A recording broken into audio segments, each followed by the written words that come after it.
Hello दोस्तों, कैसे हैं आप सब। स्वागत है आप सभी का कॉमिक वर्ल्ड चैनल पर। तो चलिए दोस्तों, शुरू करते हैं राज कॉमिक्स में भोकाल सीरीज़ की अगली कॉमिक्स गुरु दक्षिणा, जो कि आखिर तक का अगला भाग है।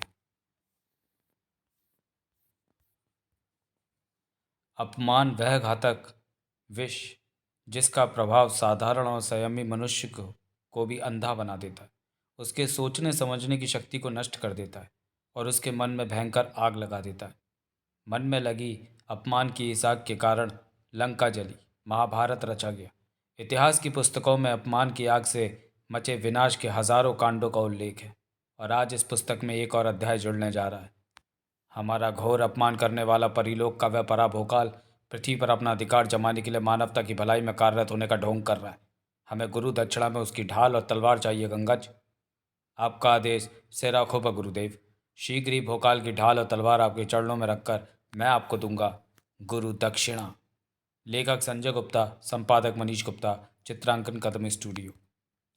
अपने गुरु को गुरु दक्षिणा देने के लिए विकासनगर राजधानी की तरफ बढ़ गया गंगज। लेकिन राजधानी पहुंचने के लिए उसे पार करनी थी गंगा, और गंगा को पार करना इतना आसान न था। लेकिन यह बात जब गंगज को पता चली तब तक देर हो चुकी थी, क्योंकि वह जकड़ा जा चुका था मृत्यु रूपी उन भुजाओं के शिकंजे में जिनका स्वामी था मकराक्ष को। बहुत दिनों बाद तुझ जैसा हष्टपुष्ट शिकार मिला है। तेरे मांस को चबाकर इन दांतों को बहुत आनंद मिलेगा। आ शिकार हष्टपुष्ट हो तो उसकी तरफ सोच समझकर दांत बढ़ाने चाहिए, क्योंकि उसके मांस को चबाने में आनंद की जगह भयंकर पीड़ा भी मिल सकती है। गंगज के प्रहारों ने मकराक्ष की पीड़ा के साथ साथ उसके क्रोध को भी भड़काया। पानी में मकराक्ष से बैर करके तूने अपनी मृत्यु और भी दर्दनाक बना लिया है, क्योंकि पानी मुझे हर क्षण नई शक्ति प्रदान करता रहता है। ऐसा है तो अब हम ये लड़ाई पानी में नहीं, पानी से बाहर जाकर लड़ेंगे। मकराक्ष को पानी से बाहर फेंकने के बाद गंगज खुद भी तेजी से पानी से बाहर पहुंचा। अब दिखा कितनी शक्ति है तुझमें। पानी के अंदर मकराक्ष की शक्ति अपरंपार है, परंतु तुझ जैसे कीड़ों को मकराक्ष धरती पर भी मार सकता है। मकराक्ष के मजबूत पंजों को अपने शक्तिशाली हाथों से रोककर उससे भिड़ गया गंगज। लेकिन वह मकराक्ष की उस पूंछ से एकदम अनजान था, जो धीरे धीरे प्रहार करने के लिए उसकी तरफ बढ़ रही थी।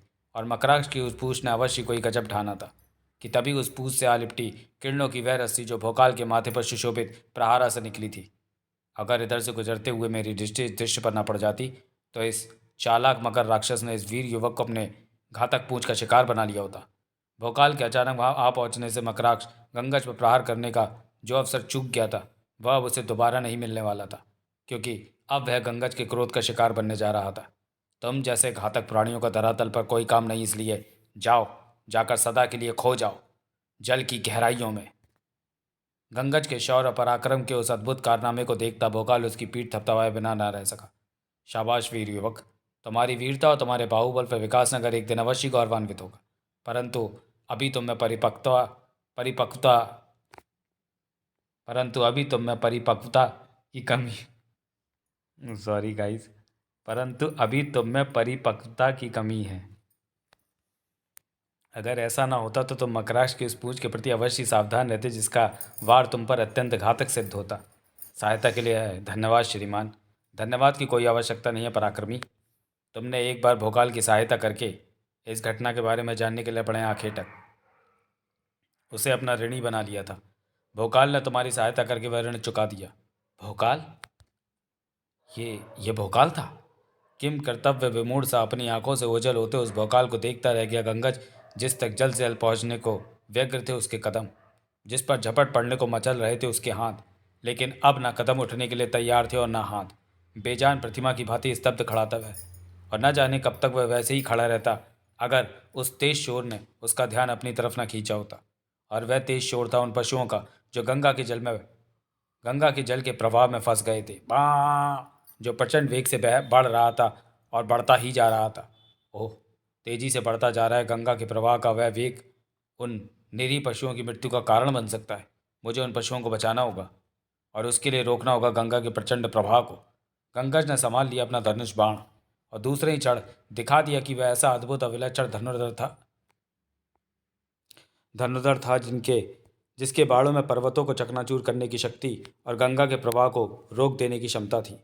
क्षमा करना माँ गंगे, निरीह पशुओं को काल के गाल में जाता ना देख सका मैं, इसलिए आपका प्रवाह रोकने का दुस्साहस कर बैठा।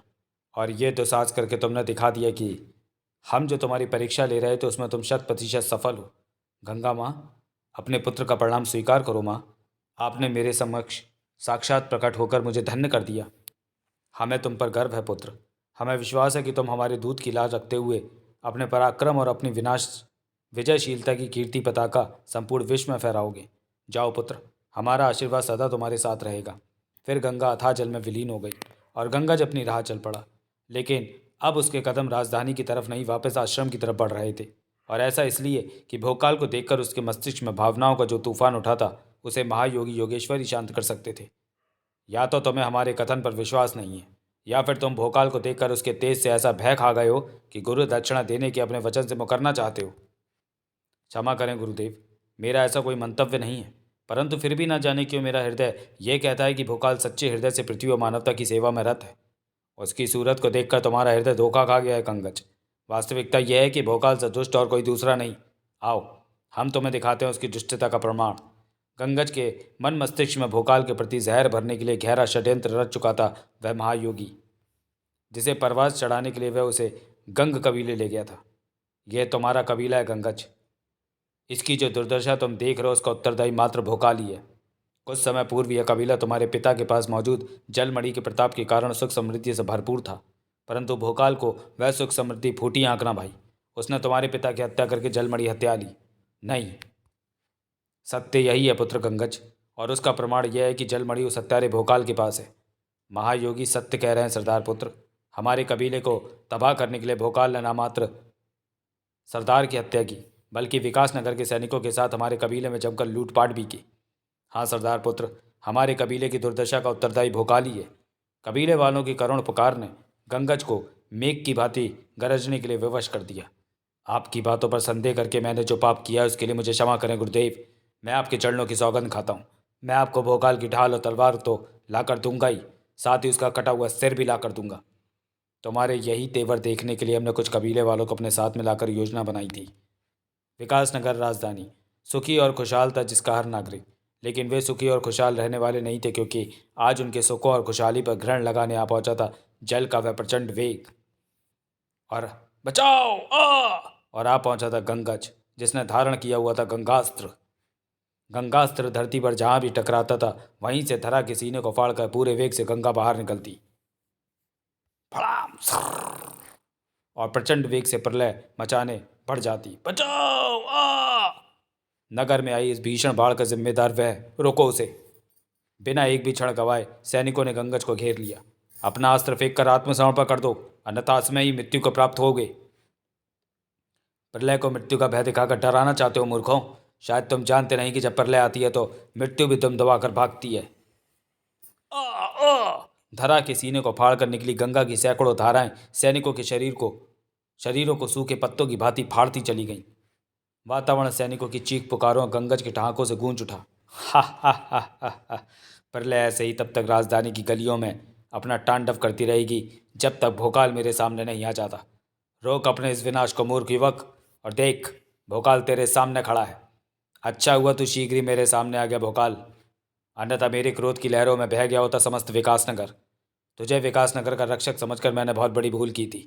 अब इससे पहले कि मैं तेरी गर्दन को तेरे धड़ से अलग करके अपनी उस भूल को सुधारूं, मैं तेरे इस पागलपन का कारण जानना चाहता हूँ। मेरे पिता गंगादास की जो जलमणि तुम्हारे पास है भोकाल, वो मुझे वापस चाहिए। ओह, तो तुम गंगादास के पुत्र हो। अगर तुमने ये बात मुझे पहले ही बता दी होती तो मैंने जलमणि को सहज तुम्हें सौंप दिया होता। गंगादास को दिए वचन को पूरी निष्ठा के साथ निभाते हुए भोकाल ने जलमणि गंगज के हाथ में रख दी। ये लो जलमणि, और अब अपनी प्रलय को रोको। गंगज के चेहरे पर चट्टानों के कलेजे हिला देने वाले भाव थे। मेरा उद्देश्य केवल जलमणि नहीं, तेरी ढाल, तलवार और तेरी गर्दन है। जब तक ये तीनों वस्तुएं भी मुझे नहीं मिलेंगी तब तक ये प्रलय नहीं रुकेगी। दुष्ट हत्यारे भोकाल। ओह आ! मेरी बात सुनो गंगज, जैसा तुम कह रहे हो मैं वैसा नहीं हूँ। तुम्हें अवश्य ही कोई गलतफहमी हुई है। ओह, मुझे स्पष्टीकरण नहीं, तेरी ढाल, तलवार और तेरा सिर चाहिए भोकाल। दे सकता है तो दे, और रोक ले इस प्रलय को। उफ, ये मूर्ख तो मेरी बात सुनने की जगह मुझे समाप्त करने पर उतारू है, और अपने प्रयास में वह सफल भी हो जाएगा अगर मैंने तुरंत ही अपना बचाव नहीं किया तो। प्रहारा से छूटी किरणों से बनी उस बड़ी ढाल को भोकाल ने अपने हाथों में संभाला और उसे तुरंत ही अपने सामने कर लिया। अपने बचाव के लिए तूने जो ढाल थाम रखी है वह बेहद मजबूत तो अवश्य बनी होगी, अवश्य होगी भोकाल। परंतु जिस गंगास्त्र के सामने विशाल पर्वत श्रृंखला भी पनाह मांगती है, उसके सामने क्या बिसात है इस ढाल की, और क्या बिसात है तेरे साहस और बल की। उफ! भोकाल के शरीर को कई हिस्सों से चीर कर निकल गई कई तीव्र जल धाराएं। इसी के साथ भोकाल के कंठ से निकला वह चट्टानों को भी कपा देने वाला स्वर। भोकाल के धैर्य की परीक्षा मत ले कंकज, रोक अपने हाथों को, बंद कर इस विनाश को। ओह! यह हाथ तेरी तलवार और ढाल को पाकर ही रुकेंगे। यह विनाश तेरे शीश के कटने के साथ ही थमेगा। अब टूट गया था भोकाल के सब्र का बांध। मैं गलती पर था जो मैंने तुझमें विकासनगर और मानवता के रक्षक की झलक देखी। तू तो विकासनगर को मटिया मेट करने वाला और मानवता का सबसे बड़ा शत्रु निकला। इसलिए ना तो तेरे हाथों की यह प्रलंकारी अस्त्र धारण करने का कोई अधिकार है, और ना तेरे शरीर को अधिकार है प्राण धारण किए रहने का। गंगा पुत्र की वह अंतिम चीख थी। चीरती चली गई गंगा का कलेजा। गंगाज! धरा को फाड़कर अपने पुत्र तक पहुंची वह तो पीड़ा से फट पड़ा उसका सीना। जिन हाथों में हमने विश्व हित हेतु गंगास्त्र थमाया था वह कट गया। जिस शरीर को हमने अपना दूध पिलाकर पाला वह लहू विहीन हो गया। कैसे हुआ ये? किसने किया यह अनर्थ? आंसू भरी आंखें जब क्रोध से तपने लगीं तो उन्हें नजर आया भोकाल का चेहरा।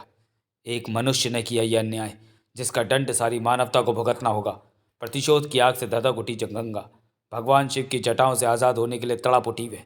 हे शंभु, हे नीलकंठ, महाभारत काल में अपने पुत्र भीष्म के साथ हुए अन्याय को चुपचाप सह लिया हमने, परंतु आज हम चुप नहीं रह सकते। हमें अपनी जटाओं से मुक्त कर दीजिए, क्योंकि अपने साथ हुए इस घोर अन्याय का प्रतिशोध लेना है। हमें पानी में मिलाना है उसके जीवन को जिसने गंगा के दूध को रक्त रंजित कर डाला है। गंगा की उस करुण मांग को ठुकरा ना सके भोले भंडारी। अपनी जटाएं खोल डाली उन्होंने। जाओ गंगे, हम तुम्हें अपनी जटाओं से मुक्त करते हैं। धन्यवाद भगवान। जटाओं से मुक्त हुई गंगा भोलेनाथ के अधरों पर नृत्य करती मुस्कान का रहस्य न समझ सकी। समझती भी तो कैसे, वह तो क्रोध से उफनती पृथ्वी की तरफ बढ़ चली थी अपना प्रतिशोध लेने के लिए। अब कुछ ही क्षणों में गंगा का पृथ्वी से टकराव होना निश्चित था, और इसी के साथ निश्चित था संपूर्ण पृथ्वी का विनाश, क्योंकि गंगा के प्रचंड वेग को सह पाती पृथ्वी में इतनी शक्ति ना थी। और ये बात प्रतिशोध की आग में जलती गंगा भूल गई थी। लेकिन पृथ्वी पर आने वाली इस प्रलय का भोकाल को पूरा ज्ञान था। ओह, माँ गंगा के क्रोध से मचने वाली प्रलय को मुझे रोकना होगा। पृथ्वी से टकराने की भूल ना करिए माँ गंगे, कृपया रुक जाइए। हमारे पुत्र का वध करने का पाप करके हमें रोकने को कह रहा है दुष्ट? तुमने जो अपराध किया उसका दंड पृथ्वी को भोगना ही होगा पापी। उस महाबली का गला रूंधा चला गया। ठीक कहा माँ, मैं पापी हूँ, क्योंकि मैंने एक ऐसे व्यक्ति का वध किया है जिसके कारण पूरी पृथ्वी पर संकट के बादल मंडराने लगे थे। हाँ, मैं पापी हूँ माँ, क्योंकि मैंने एक ऐसी शक्ति का नाश किया है जो किसी के बहकावे में आकर संपूर्ण मानवता के लिए आतंक का पर्याय बन रही थी। हाँ, मैंने बहुत पाप किए हैं माँ। मुझे अपने लहरों के आंचल में समेट लो, ताकि आपके प्रतिशोध की ज्वाला ठंडी हो सके और मुझे माँ की वह गोद मिल सके जिसके लिए मैं सदा तरसता आया हूँ। वह गोद जिसकी तलाश में ही मैं परीलोक से पृथ्वी पर आया था। परंतु इसके बारे में जानने के लिए पड़े भोकाल, कृपया कीजिए पृथ्वी के निवासियों पर, उनका इसमें कोई दोष नहीं है। मेरे पापों का दंड उन्हें ना दीजिए। फिर कुछ न बोला भोकाल। सिर झुकाए प्रतीक्षा करने लगा अपने उस विनाश की, जो क्रोध से उफनती गंगा के रूप में उसकी तरफ बढ़ रहा था, और एक क्षण के बाद ही उस तक पहुंचने वाला था, उसका अस्तित्व मिटाने के लिए। लेकिन आज भोकाल के अस्तित्व के साथ साथ गंगा की पाप धोने वाली छवि को भी मिट जाना था, क्योंकि आज गंगा पाप धोने के लिए नहीं बल्कि एक पाप को मिटाने वाले अस्तित्व को धोने जा रही थी। और ऐसा हो भी जाता अगर गंगा रुक ना जाती और भोकाल को आशीर्वाद देकर वापस न लौट जाती। तुमने हमारी आंखें खोल दी पुत्र। पापी तुम नहीं, हमारा पुत्र गंगस था, जो महायोगी योगेश्वर के बहकावे में आकर दुष्कर्म करने निकल पड़ा था। तुम्हें अपने क्रोध का लक्ष्य बनाकर हम अपने नाम पर एक ऐसा कलंक लगाने जा रहे थे जिसे हम कभी नहीं धो पाते। तुमने हमें अपवित्र होने से बचा लिया पुत्र भोकाल। तुम धन्य हो।